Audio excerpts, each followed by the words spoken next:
Hey, I'm Steve. I have a channel on YouTube called Show Off Your Everyday Carry, and it's just what it sounds like.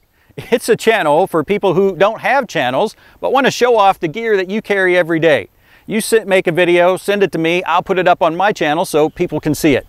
If you want to find out more, send an email to showoffyouredc@gmail.com. Well, what I'm doing today is showing a pistol drill that I've come up with. And I know there are dozens, maybe hundreds of pistol drills, and I love them. I do them all the time. But one thing I've noticed, there's something missing from every pistol drill as far as I've seen. And it's an element that trainers tell you all the time is going to be crucial to a real gunfight. And that's the idea of assessing. You know, you shoot once, twice, one person, two people, and then you've got to assess, what do I need to do next? And there's just no drill that has that built in. Every other drill is already, it's totally set. You know before you start, I'm going to do this, this, and this. Shoot this many times at this target, then that target. And so I wanted to come up with a drill that adds some variation, that adds the need to, after you've shot, to assess and react to that. And so I've come up with a drill that I call the shoot, assess, shoot drill. I suppose you could use the initials and go with SAS, but I don't want to offend the British Special Forces, so I'm going to stick with shoot, assess, shoot. Here's the idea. I've got 3 targets set up, and you can see I'm using in the middle my version, and I've got a link in the description below. You can download these if you want.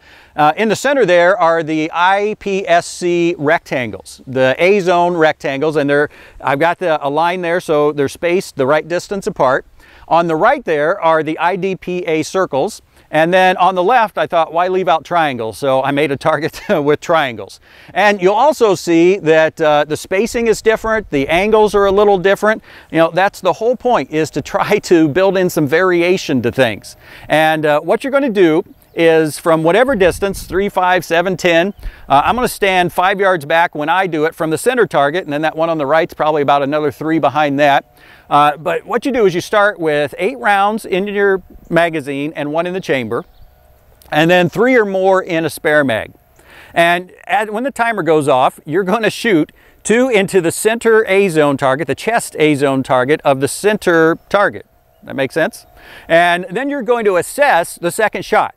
Is it more to the right or more to the left of that target? If it's more to the right, then you're going to go to the target stand on the left, and you're going to put 2 in that chest A zone. Then you'll go to the target stand on the right and 2 in there. If your second shot into that center target is more to the right, then you'll go to the target on the left and put 2 in that chest and then to the target on the right. Make sense?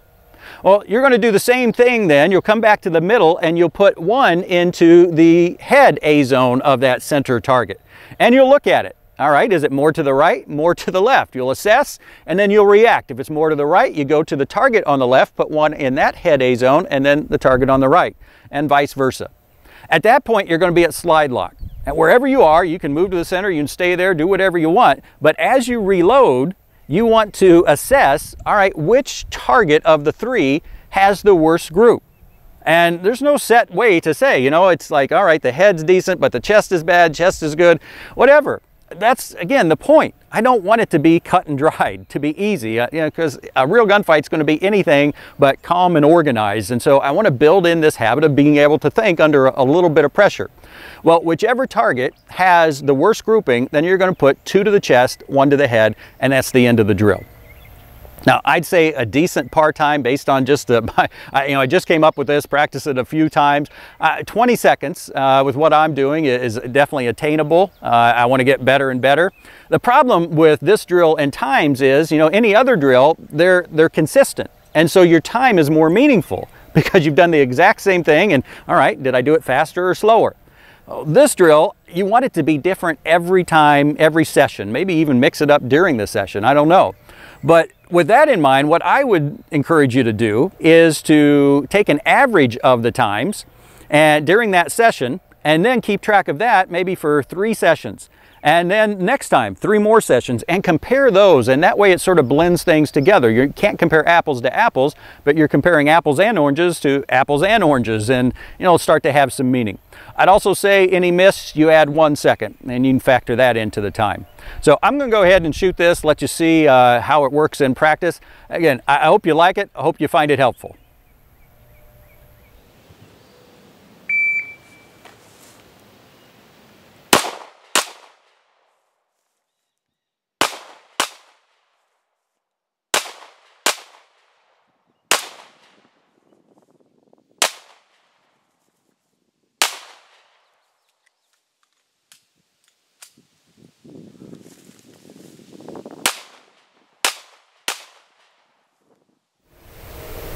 So there you have the shoot, assess, shoot drill. A little rougher than I would have liked, but I didn't have any misses. I was getting below 20 seconds before, but I would miss every once in a while, and I didn't want that here on camera, but that brought my time up to 23:60. So I think 20 seconds is probably a good time to shoot for, especially, again, if you have a miss, it counts as 1 second.